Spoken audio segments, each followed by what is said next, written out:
एक गांव में हरिशंकर अपनी पत्नी सुनीता और 16 साल के बेटे रंजन के साथ एक छोटे से घर में रहता था। एक दिन सुनीता को बहुत तेज बुखार आया और बुखार की वजह से उसकी मृत्यु हो गई। इससे हरिशंकर को बहुत दुख हुआ और रंजन भी अपनी माँ के लिए दिन रात रोता रहा।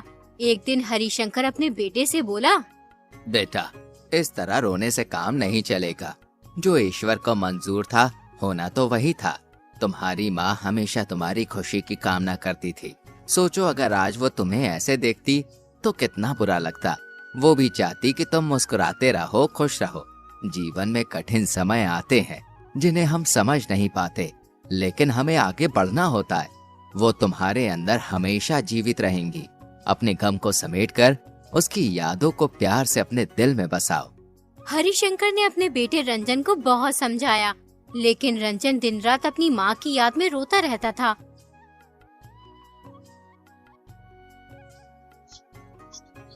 फिर एक दिन हरिशंकर के भाई आलोक ने उसे सलाह दी, हरिशंकर, मुझे लगता है कि तुम्हें दूसरा विवाह कर लेना चाहिए। अगर तुम दूसरा विवाह कर लोगे तो रंजन को माँ मिल जाएगी और तुम्हारा घर भी संवर जाएगा, जिससे तुम दोनों का जीवन फिर से खुशहाल हो जाएगा। तुम सही कहते हो। अगर मैं दूसरा विवाह कर लूंगा तो रंजन का दुख दूर हो जाएगा। जब से उसकी माँ इस दुनिया से गई है तब से उसने रो रो कर अपना हाल बेहाल कर लिया है। ना कुछ खाता है, ना कुछ पीता है, बस हर वक्त अपनी माँ को याद करता रहता है। हरिशंकर ने दूसरी शादी करने का फैसला कर लिया। लोगों ने उसे बहुत सी सुंदर लड़कियों के नाम बताए, लेकिन उसे कोई भी पसंद नहीं आई। फिर उसने इंदु नाम की विधवा औरत से शादी कर ली। उस औरत का एक लड़का भी था जिसका नाम नीरज था। हरिशंकर ने सोचा था कि ये विधवा औरत माँ का दर्द समझती है, लेकिन हरिशंकर की ये सबसे बड़ी भूल थी, क्योंकि उसकी दूसरी पत्नी बहुत चालाक निकली। कुछ ही दिनों में उसने रंजन के साथ बुरा बर्ताव करना शुरू कर दिया। वो रंजन से सारा दिन काम करवाती और एक पल के लिए भी उसे खाली नहीं बैठने देती थी। इस पर भी कई बार वो रंजन को भोजन न देती। बेचारा रंजन बिना कुछ बोले भूखा सो जाता। एक दिन हरिशंकर अपनी पत्नी से कहता है, इंदु, मैं किसी जरूरी काम से शहर जा रहा हूँ। करीब 15 दिन बाद लौटूंगा। तुम दोनों बच्चों का और घर का अच्छे से ध्यान रखना। ठीक है जी, तुम बिल्कुल भी चिंता मत करो, मैं सब कुछ अच्छे से संभाल लूंगी, लेकिन तुम जल्दी लौटने की कोशिश करना। मैं कोशिश करूंगा कि जल्दी लौट सकूं। तो मेरा जरूरी सामान बांध दो। मैं कल सवेरे निकलूंगा ताकि समय पर पहुंच सकूं। अगले दिन हरिशंकर शहर के लिए निकल जाता है। फिर इंदु रंजन से बोलती है, सुनो रंजन, तुम्हारे पिताजी किसी जरूरी काम के लिए शहर गए हैं, इसलिए अब तुम्हें ही इस घर के सारे काम करने होंगे। कल से तुम खेतों पर जाकर काम करना, समझे? लेकिन माँ, मुझे तो खेती का काम नहीं आता, फिर मैं खेतों में कैसे काम करूँगा? अरे माँ मत बोल मुझे, मैं तेरी माँ नहीं हूँ। तेरी माँ तो चल बसी और तुझे मेरे ऊपर बोझ बनाकर छोड़ गई। माँ, ये तुम क्या कह रही हो? सौतेली ही सही, लेकिन तुम तो मेरी माँ हो। मैं भी तुम्हारे बेटे नीरज के जैसे ही हूँ। पिताजी ने तुमसे शादी इसलिए की थी कि मुझे माँ की कमी महसूस ना हो। अरे अपनी बकवास बंद कर। तू नीरज जैसा कैसे हो सकता है? वो तो लाखों में एक है और तू नामुराद कहीं का, हर वक्त बड़े बूढ़ों जैसी बात करता है। जितनी तेरी उम्र है उतनी बातें किया कर। हरिशंकर के जाने के बाद इंदु रंजन पर और भी ज्यादा जुल्म करने लगती है। वो रंजन को सारा दिन खेतों पर काम करने के लिए भेज देती और अपने बेटे नीरज को घर में बैठाकर खूब अच्छी चीज खिलाती थी और रंजन को सूखी रोटियां देती थी, वो भी वक्त बेवक्त। अपनी सौतेली माँ का ये व्यवहार देखकर रंजन को बहुत दुख होता था। उसे अपनी माँ की याद आने लगती थी। वो घर से दूर एक पेड़ के नीचे बैठकर सोचने लगता है, अगर आज मेरी माँ जिंदा होती तो वो मुझसे कितना प्यार करती। वो मेरी कितनी फिक्र करती थी, मेरे लिए अच्छा खाना भी बनाती थी। माँ, कहाँ हो तुम? मुझे तुम्हारी बहुत याद आती है। मैं तुम्हारे बगैर नहीं जी सकता हूँ। मैं तुम्हें बहुत याद करता हूँ।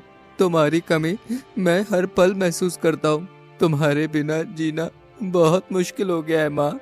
रंजन बेचारा अपनी माँ को याद करके रो रहा था। उतने में ही मोहल्ले की 2 महिला आती हैं। उन्हें रंजन पर बहुत दया आती है। ये सब सौतेली माँ की करतूत है। अपने बेटे को इतने प्यार से रखती है और बेचारे रंजन को सही से खाना भी नहीं देती है। सारा दिन खेतों में काम करवाती है। हाय, बेचारी क्या जानती थी कि उसके मरते ही लड़के की ये दुर्दशा होगी। ईश्वर न करे किसी भी बच्चे का सौतेली माँ से पाला पड़े। जिसे अपने बच्चों की जिंदगी खराब करनी हो, वो बच्चों के रहते हुए अपना दूसरा ब्याह कर ले। ऐसा कभी नहीं देखा कि सौत के आने पर बच्चों का जीवन तबाह ना हो गया हो। ऐसी देवी ने जन्म ही नहीं लिया जिसने सौत के बच्चे को अपना हो। रंजन बहुत ही समझदार था, इसलिए उसे ये समझते देर नहीं लगी कि लोग केवल घर बिगाड़ने वाले होते हैं। इसलिए उसने इन दोनों महिलाओं की बातों पर कुछ ध्यान दिया और बगैर कुछ कहे घर चला गया। इंदु गुस्से में बैठी हुई रंजन का इंतजार कर रही थी। जैसे ही रंजन घर में घुसता, इंदु उसे उल्टा सीधा कहना शुरू कर देती है। अरे कहाँ गया था? मैं कब से तेरा इंतजार कर रही हूँ। तुझे घर की कोई फिक्र है कि नहीं? सारा काम यूं ही पड़ा है। आप सारा काम मुझसे ही करवाती हो, नीरज को कभी भी किसी काम की नहीं बोलती हो आप। बहुत जबान चलने लगी है तेरी, कैची की तरह। बड़ों से बात करने की बिल्कुल तमीज नहीं है। हाँ, नीरज काम क्यों करेगा? तू क्या आवारा फिरने को है? वो काम नहीं करेगा। मेरा बेटा पढ़ लिख कर कोई अच्छा काम करेगा, ये खेती बाड़ी नहीं करेगा, समझा? जा जाकर खेतों से जानवरों के लिए चारा लेकर आ। रंजन आंखों में आंसू भरकर चला जाता है। इंदु सोचने लगती है, और इस लड़के ने मेरी नाक में दम कर दिया है। अगर ये घर में रहा तो जमीन जायदाद का आधा हिस्सा इसे मिलेगा। एक काम करती हूँ, इस पर चोरी का इल्जाम लगा देती हूँ, फिर इसे घर से निकलवा। अगले दिन इंदु अपनी बचपन की सहेली रूपाली को बुलाती है। इंदु रूपाली से कोई बात नहीं छुपाती थी, उससे अपने घर की सभी बात बता दिया करती थी। उसे रूपाली पर बहुत विश्वास था, इसलिए वो अपना और रंजन की माता का सारा सोना एक पोटली में बांधकर रूपाली को दे देती है और उससे कहती है, अरे रूपाली, मैं तुम पर बहुत विश्वास करती हूँ, इसलिए तुम्हें ये सोना रखने के लिए दे रही हूँ। तुम इसको संभाल कर रखना और जब मैं तुमसे मांगू तब मुझे वापस कर देना। तुम चिंता ना करो, मैं इसको संभाल कर रखूंगी। लेकिन तुम ये सोना मेरे पास क्यों रख रही हो? दरअसल मैं रंजन को घर से भगाना चाहती हूँ। अगर वो यहाँ रहेगा तो जमीन जायदाद का आधा हिस्सा उसे मिल जाएगा। मैं उस पर गहने चुराने का आरोप लगाऊंगी, फिर उसे घर से भगा दूंगी। लेकिन तुम ये सही नहीं कर रही हो इंदु। रंजन कितना मासूम है, बेचारा बिन माँ का बच्चा है, ये इल्जाम कैसे सहेगा? अभी तुम उसे जानती नहीं हो, बहुत चालू लड़का है। उससे बड़ा निकम्मा मैंने आज तक नहीं देखा। उसकी जबान कैंची की तरह चलती है और घर का कोई काम नहीं करता। सारा दिन आवाराओं की तरह इधर उधर फिरता रहता है। मोहल्ले वालों से मेरी चुगली करता फिरता है कि मेरी माँ मुझे खाने को नहीं देती। इंदु रूपाली को ये झूठी बात इसलिए बता रही होती है जिससे रूपाली उसके गहने रख ले। रूपाली सोने की पोटली लेकर अपने घर चली जाती है। उसके बाद इंदु पूरे गांव में ये अफवाह फैला देती है कि कोई उसके गहने चुरा कर ले गया है। इसलिए वो लोगों को दिखाने के लिए फूट फूट कर रोने लगती है। रोने की आवाज सुनकर गांव की 2 महिला और एक बुढ़ा आती हैं। मेरी माँ ने कितनी मेहनत से पैसे इकट्ठे करके मेरे लिए गहने बनवाए थे। मैं उन गहनों को पहनकर कितना खुश होती थी। जब मैं उन्हें पहनकर कहीं जाती थी तो मेरे सारे दुख दूर हो जाते थे। अब मैं क्या करूं? मेरा जी ऐसा चाहता है कि मैं कहीं जाकर मर जाऊं। अरे बहू, ऐसा नहीं कहा करते। तू उन गहनों के चक्कर में अपनी जान क्यों लेने पर तुली है? अगर तेरे नसीब में वो गहने होंगे तो तुझे जरूर मिल जाएंगे। अरे मुझे लगता है मेरे गहने रंजन ने चुरा लिए हैं। वो सुबह से घर भी नहीं आया है। अरे रंजन ऐसा नहीं है, पूरा गांव जानता है। उसके जैसा ईमानदार बालक कोई नहीं है। तू यूं किसी बेकसूर पर आरोप मत लगा। अरे आज रंजन के पिताजी भी आने वाले होंगे, मैं उन्हें क्या जवाब दूंगी? वो चोर उनकी पहली पत्नी के भी सारे गहने चुरा कर ले गया है। अरे पहले तू रोना धोना बंद कर, रो रो कर क्या हाल बना लिया है। जा कुछ खा पी ले। सुबह से रोने पर ही तू, ईश्वर ने चाहा तो तेरे गहने मिल जाएंगे। यूं ही एक दिन गुजर जाता है। अगले दिन हरिशंकर आ जाता है।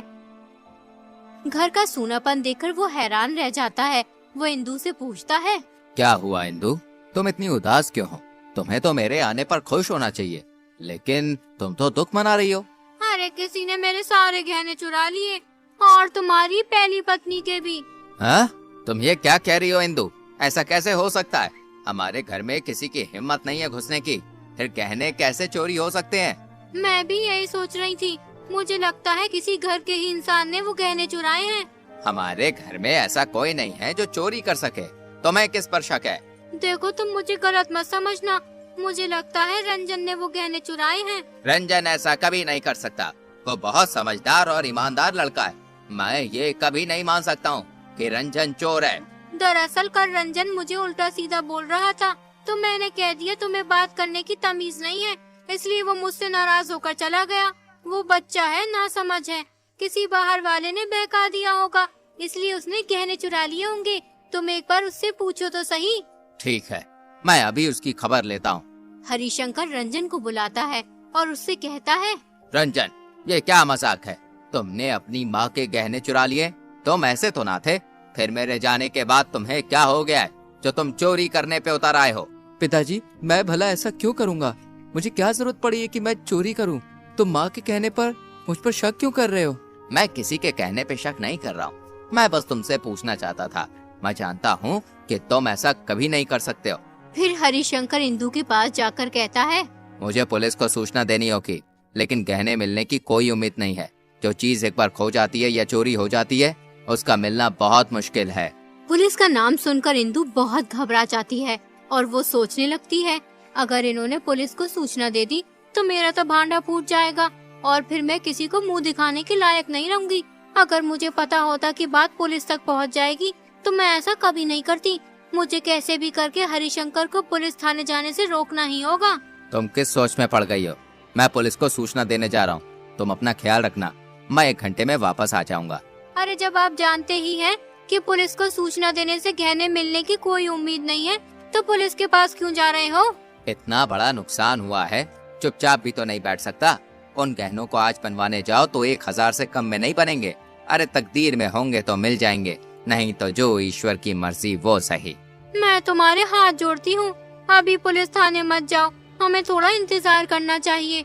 अगर चोर कोई घर का निकला तो अनर्थ हो जाएगा।